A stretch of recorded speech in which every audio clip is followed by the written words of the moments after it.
Saudara, bagaimana Kabupaten Goa daerah penyokong pangan nasional? Kita akan bincangkan lebih jauh bersama Bapak Dr. Andes Muhammad Fajarudin MM, Kepala Dinas Tanaman Pangan dan Hortikultural Kabupaten Goa.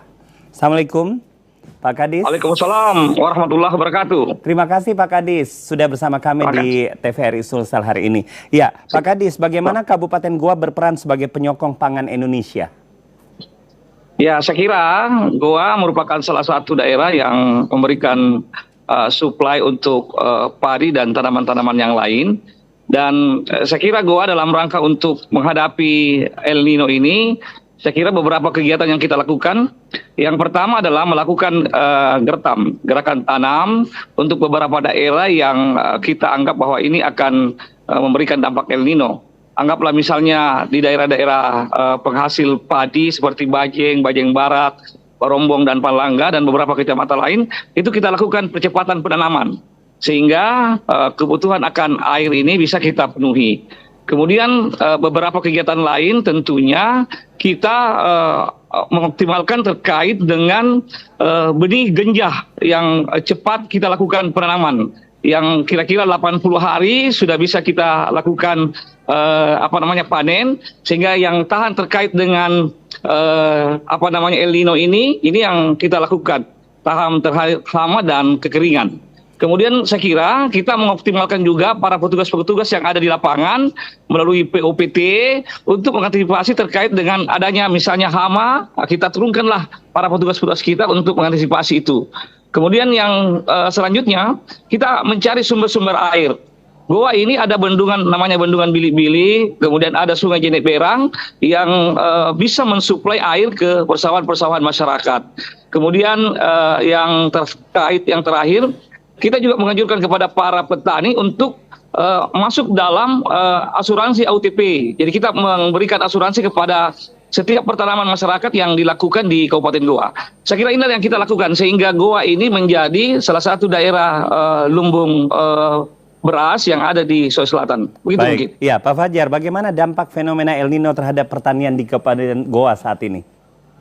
Ya, untuk menyangkut masalah dampak El Nino untuk sementara ini memang ada yang beberapa tempat yang kita rasakan ada dampaknya, tetapi tidak terlalu terasa karena kita punya irigasi teknis dan kita lakukanlah upaya-upaya untuk penanganan. Kalau misalnya ada yang berdampak terkait dengan El Nino ini, kita lakukan langkah-langkah preventif mencari sumber-sumber air yang ada.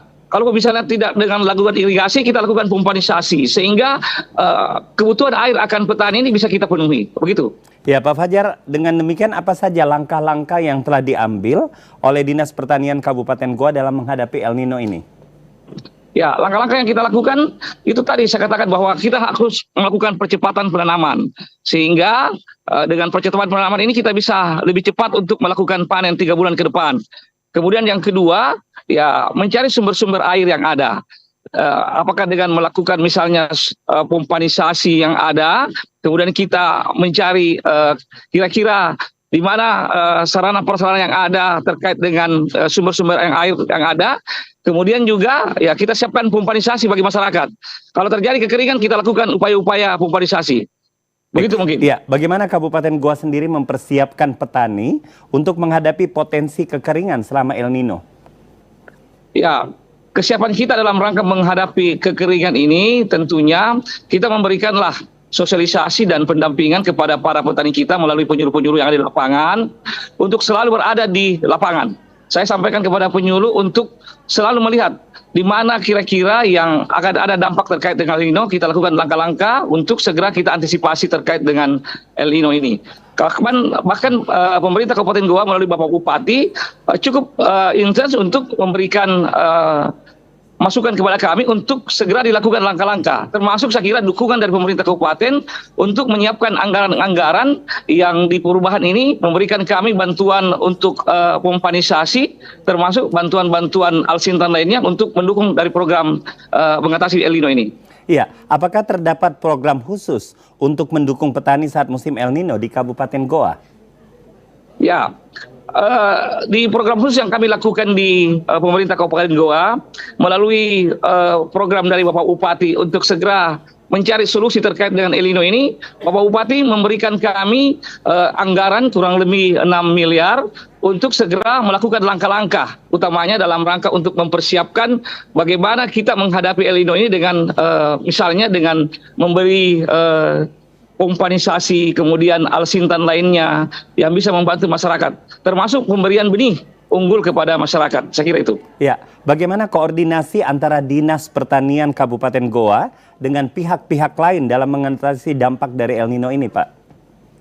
Saya kira koordinasi kami jalan dengan semua sektoral yang ada, baik dengan BMKG terkait bagaimana terkait dengan cuaca, kemudian dengan BPS, kemudian dengan sektor-sektor yang lain, kemudian SKPD yang lain yang mendukung, misalnya dari Dinas Perkebunan, kemudian Dinas Peternakan, semua kami konsultasikan sehingga ada cara yang tepat yang kita lakukan untuk penanganan El Nino ini. Dan saya kira semua stakeholder melakukan kegiatan. Dan saya kira sudah juga pernah dilakukan rapat di tingkat provinsi pada saat inflasi daerah untuk semua bagian-bagian yang terkait ini untuk turun tangan menghadapi El Nino ini. Saya kira begitu. Ya. Apakah terdapat inovasi teknologi yang digunakan untuk mengatasi kekeringan selama El Nino? Inovasi yang kita lakukan sebatas untuk bagaimana supaya misalnya masyarakat terpenuhi akan kebutuhan airnya. Salah satu yang kita lakukan adalah memanfaatkan brigade-brigade alsintan yang ada di tiap desa dan kelurahan dan kecamatan yang ada di Kabupaten Goa. Jadi kita siapkan selain pompanisasi juga alsintan yang bisa langsung untuk kita lakukan penanganan langsung. Misalnya ada dampak-dampak El Nino yang kita lakukan. Begitu. Bagaimana Kabupaten Goa sendiri menjaga ketahanan pangan selama periode El Nino? Saya kira Goa sebagai salah satu lumbung padi yang ada di Goa, tetap kita membuat cadangan pangan. Dan saya kira ketersediaan akan beras ini cukup tersedia. Jadi di masyarakat kita ada yang namanya cadangan pangan yang kita buat, sehingga ketersediaan akan beras ini bisa kita penuhi. Termasuk saya kira dukungan daripada Bulog untuk membantu masyarakat dalam pengadaan beras begitu. Jangka panjang untuk mengurangi dampak El Nino terhadap pertanian di Kabupaten Goa? Untuk jangka panjang saya kira ini kan Goa ini salah satu daerah yang menjadi basis untuk kegiatan-kegiatan pertanian. Maka dalam rangka untuk mengoptimalkan sumber-sumber air, pemerintah Kabupaten Goa ini selain pemanfaatan bendungan bilik-bilik yang ada, sekarang ini pemerintah Kabupaten Goa dan pemerintah pusat sedang mengupayakan untuk pembangunan bendungan Jendek Lata. Dan kalau bendungan Jendek Lata ini jadi, ya saya kira ke depan sumber-sumber air ini bisa kita manfaatkan untuk pertanian yang ada di Goa secara maksimal begitu. Ya, peran masyarakat sendiri dalam mendukung upaya mitigasi dampak El Nino di Kabupaten Goa? Saya kira upaya-upaya yang dilakukan oleh masyarakat dan petani sangat besar sekali karena kita dalam kegiatan-kegiatannya kita sering lakukan namanya upaya-upaya tudang sipulung. Kemudian biasanya kalau di Goa itu ada namanya apalili. Jadi ada forum-forum yang kita lakukan melalui musyawarah mufakat untuk menentukan kegiatan-kegiatan yang akan kita lakukan di dalam sektor-sektor pertanian sehingga apa yang menjadi permasalahan di tingkat bawah itu bisa kita lakukan melalui forum apalili dan tudang sipulung itu. Ya. Bagaimana evaluasi hasil panen selama musim El Nino dan langkah-langkah perbaikan yang diambil ke depan? Saya kira langkah-langkah yang diambil dalam El Nino ini, saya kira pemerintah dan masyarakat khususnya petani ini ya saling bahu-membahu lah untuk bagaimana melakukan langkah-langkah preventif untuk menghadapi El Nino ini dengan dukungan-dukungan dari pemerintah. Dan saya kira peran petani dan peran kelompok-kelompok yang tergabung dalam pertanian, anggaplah misalnya KTNA, ini cukup memberikan sumbangsi yang besar dalam kegiatan-kegiatan kita dalam menghadapi El Nino ini.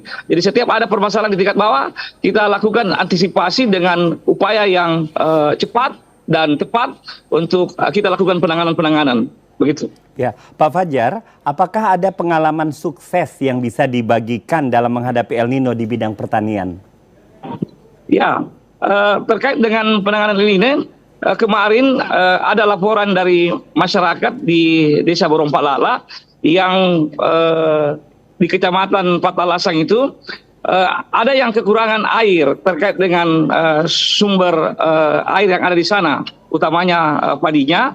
Tetapi dengan gerakan cepat yang dilakukan oleh teman-teman di bawah penyuluh untuk melakukan sosialisasi dan termasuk langkah-langkah, ya kita melalui kelompok tani yang ada itu, kita mencari sumber-sumber air.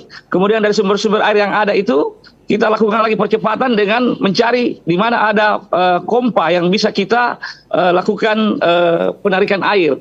Dari sumber-sumber air itulah kita masukkan air ke sawahnya, kemudian sawah yang dianggap akan mengalami kekeringan itu bisa teratasi, sehingga El Nino yang kita rasakan ini ya tidak terlalu berdampak lah di Kabupaten Goa, begitu mungkin. Jadi ada langkah-langkah antisipasi yang sudah kita lakukan sebelumnya, sebelum terjadi di lapangan, begitu.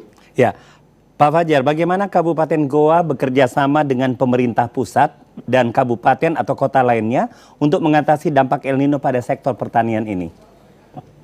Saya kira pemerintah pusat sangat memberikan perhatian yang sangat besar kepada pemerintah daerah terkait dengan penanganan El Nino ini. Bahkan dalam kunjungan Bapak Menteri Pertanian ke Kabupaten Goa beberapa hari yang lalu untuk melihat bagaimana El Nino ini, pemerintah pusat memberikan dukungan yang cukup besar kepada pemerintah Kabupaten Goa dengan memberikan bantuan-bantuan berupa alsintan dan pompanisasi, baik itu melalui program-program reguler pemerintah pusat maupun program-program yang lain. Dan saya kira kerjasama dengan daerah juga kita lakukanlah dengan beberapa kabupaten yang terdekat seperti Kabupaten Takalar, misalnya yang berhubungan langsung dengan Kabupaten Goa, untuk mengatur terkait dengan pemanfaatan sumber-sumber air yang ada. Saya kira begitu. Baik, terima kasih Pak Fajar. Tetap sukses sebagai daerah penyokong pangan nasional. Sehat selalu buat Bapak ya. Ya, terima kasih. Terima kasih. Assalamualaikum warahmatullahi wabarakatuh. Ya, dan saudara